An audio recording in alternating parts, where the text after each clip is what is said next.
prennent leur avenir en main. Environ 600 jeunes et moins jeunes ont défilé cet après-midi dans les rues de Grenoble pour marcher contre le réchauffement climatique et tirer le signal d'alarme.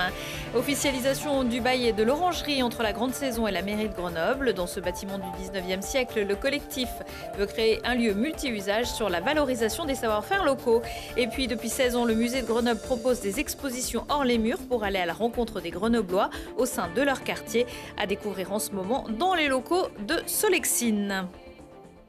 Bonsoir à tous, ravi de vous retrouver dans ce JT du vendredi 24 mai 2019. Toutes les heures à partir de 18h, l'essentiel de l'actualité du Grand Grenoble en moins de 10 minutes. 2 mois après leur première marche, Fridays for Future, le mouvement des jeunes pour la cause environnementale, organisait un nouveau défilé ce vendredi après-midi et une nouvelle grève pour le climat. Dans les rangs des manifestants, lycéens, étudiants, mais aussi personnes plus âgées, représentants de syndicats ou retraités. Ils ont parfois bloqué la circulation en s'asseyant comme place Gustave Rivet avant d'arriver devant la préfecture. Alors aujourd'hui on manifeste pour la justice climatique et sociale. La justice climatique et sociale, c'est quoi? C'est une réelle prise en compte des enjeux environnementaux et sociaux dans notre société, à savoir un petit peu plus d'égalité entre les gens, à savoir des meilleures conditions d'éducation aujourd'hui, mais avant tout une prise en compte du climat, du réchauffement climatique et un avenir vivable sur cette terre. En fait, c'est notre avenir qui est en jeu et si on n'ouvre pas les yeux actuellement, aujourd'hui, on sera forcé de les ouvrir un jour. Donc je pense que c'est important aujourd'hui d'ouvrir les yeux et de le faire ouvrir au monde en fait.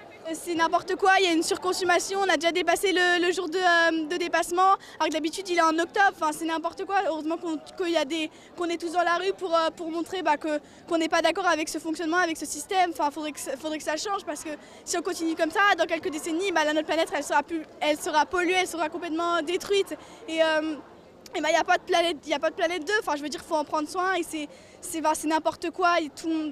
On se rend mal compte de ce qu'on achète, on pollue, on surconsomme, les grandes surfaces elles jettent, c'est n'importe quoi notre fonctionnement, notre système. Il faudrait que les esprits changent et que le système il change, qu'on prenne des mesures, qu'on fasse la transition énergétique pour essayer de changer pour essayer de changer la donne, quoi.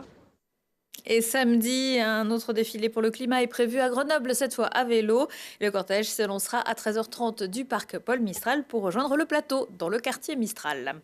Dimanche, avant ou après avoir fait un bisou à votre maman, n'oubliez pas d'aller voter. Les élections européennes permettront de renouveler le Parlement et ses 705 députés, dont 79 pour la France. En Isère, tous les bureaux de vote seront ouverts de 8h à 19h, de 8h à 18h, sauf ceux de 9 communes qui fermeront à 19h. Il s'agit de Cessin, Vorep, Pont-de-Clé, Hébin, Crolles, Échirolles, Bourgoin-Jallieu et Vienne. Ça en fait 8. La 9e, c'est celle de Grenoble où les bureaux de vote fermeront à 20h. Attention, pas de séance de rattrapage puisque je vous rappelle qu'il n'y a qu'un tour.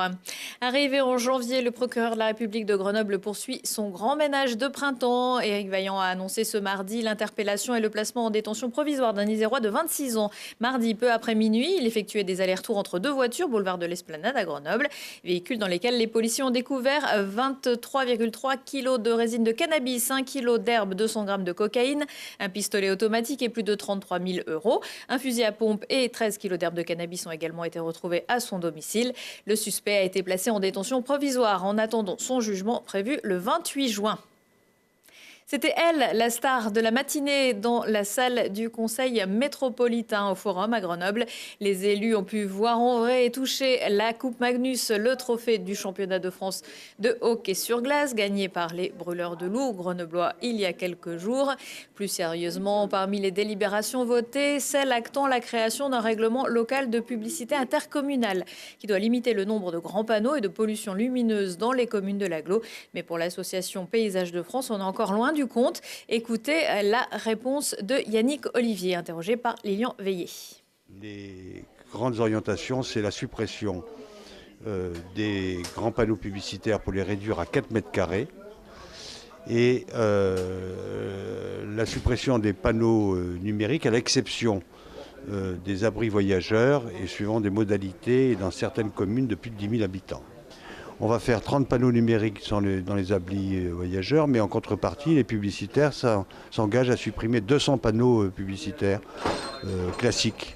C'est une pollution visuelle et c'est pour améliorer l'esthétique de l'ensemble des communes. Si vous avez un peu l'œil aguerri et que vous allez dans certains grands axes prioritaires tels que on a pu les connaître ne serait-ce qu'il y a une dizaine d'années, vous prenez l'avenue Gabriel Péri sur Saint-Martin-d'Air, c'était une gabegie de publicité et trop de publicité finalement tue la publicité.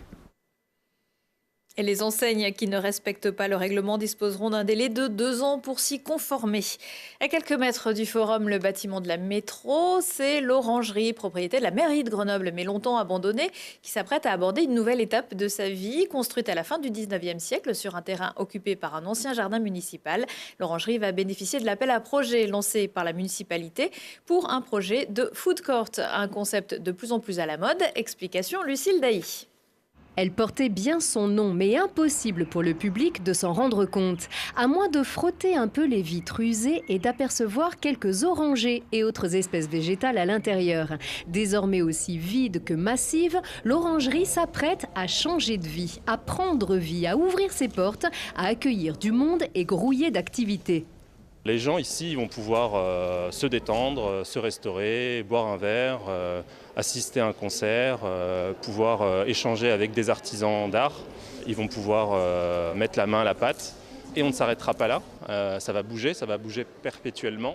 Ça va bouger comme les saisons. La grande saison, c'est son nom. C'est ce projet qui a séduit le jury de Graines de Projet. Une idée de la ville de Grenoble qui veut donner un nouveau souffle à des lieux et bâtiments publics d'intérêt patrimonial. La grande orangerie, bâtie sur 1200 mètres carrés en 1895, va vivre autour de la gastronomie locale avec 10 restaurateurs et un bar central.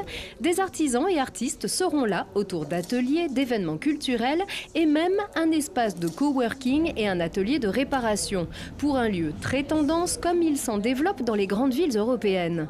Au regard de l'architecture, au regard de l'ambiance qu'il y a dans ce lieu, ils ont su convaincre l'ensemble du jury et la ville de Grenoble sur une mise en valeur de ce site et surtout de faire le lien finalement entre la partie historique de notre centre-ville et le parc Paul Mistral où il se joue effectivement énormément d'événements.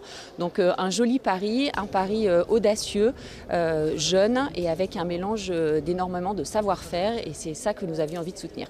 C'est un lieu qui n'existe pas à Grenoble. Enfin, je pense que ça va vraiment faire beaucoup de choses pour la ville. Ouais. Et en tout cas pour ce quartier-là aussi. Il en coûtera près de 2 millions d'euros de travaux et il faudra patienter jusqu'à la fin de l'année 2020 pour croquer le fruit que vous voudrez. La seconde signature de protocole partenarial aura lieu le 3 juin au pavillon de la caserne de Beaune avec la Ligue de l'enseignement.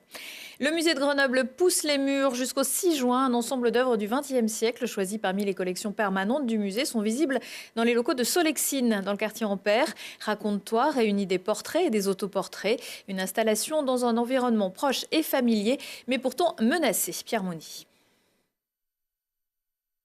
Ces tableaux du musée de Grenoble ont trouvé de nouveaux murs pour s'exposer.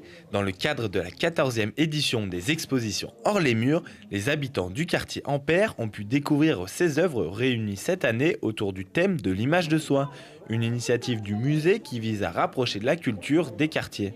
Le Hors les murs, c'est pas simplement une exposition pendant un mois dans un quartier, c'est aussi en amont tout un travail avec nos médiateurs qui viennent rencontrer les acteurs du quartier et qui véritablement mobilisent ce secteur autour de ce projet. Ce sont les locaux de l'association Solexine qui ont été choisis pour accueillir l'exposition.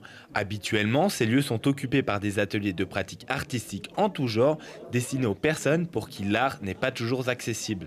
Il y a une grande diversité puisqu'on a des gens qui ne travaillent pas, des gens qui travaillent, des personnes qui ont une reconnaissance de handicap, des personnes retraitées, des jeunes, des plus anciens.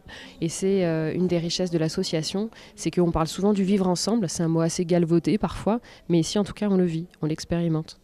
Une association qui représente parfois bien plus pour ses adhérents. Solexine, ça représente un tas de choses. Beaucoup d'amitié envers les gens, beaucoup. Et puis, entre nous, on s'entraide quand même. Voilà. Et puis, bon, moi, j'arrive à découvrir un peu des choses, comme les musées, tout ça. Moi, c'est plein de découvertes pour moi. Mais l'association vit désormais sous perfusion. La suppression des subventions du département et de la région devrait obliger Solexine à se séparer de son dernier salarié et mener à une probable fermeture. Un véritable crève-cœur pour les adhérents. On est tous consternés, on vit dans l'angoisse d'une fermeture que vraiment on aimerait ne pas vivre. Si la métro et la mairie de Grenoble continuent d'apporter leur soutien à Solexine, d'autres partenaires financiers devront être trouvés afin que la centaine d'adhérents puissent continuer à profiter des bienfaits de l'art. Et pour soutenir Solexine, une cagnotte est en ligne sur helloasso.fr. Jeudi 6 juin, Solexine se verra remettre les lauriers régionaux de la Fondation de France Centre-Est. Prochain rendez-vous avec l'actu dans 1 heure et en replay sur télégrenoble.net. Je vous souhaite une belle soirée et un excellent week-end.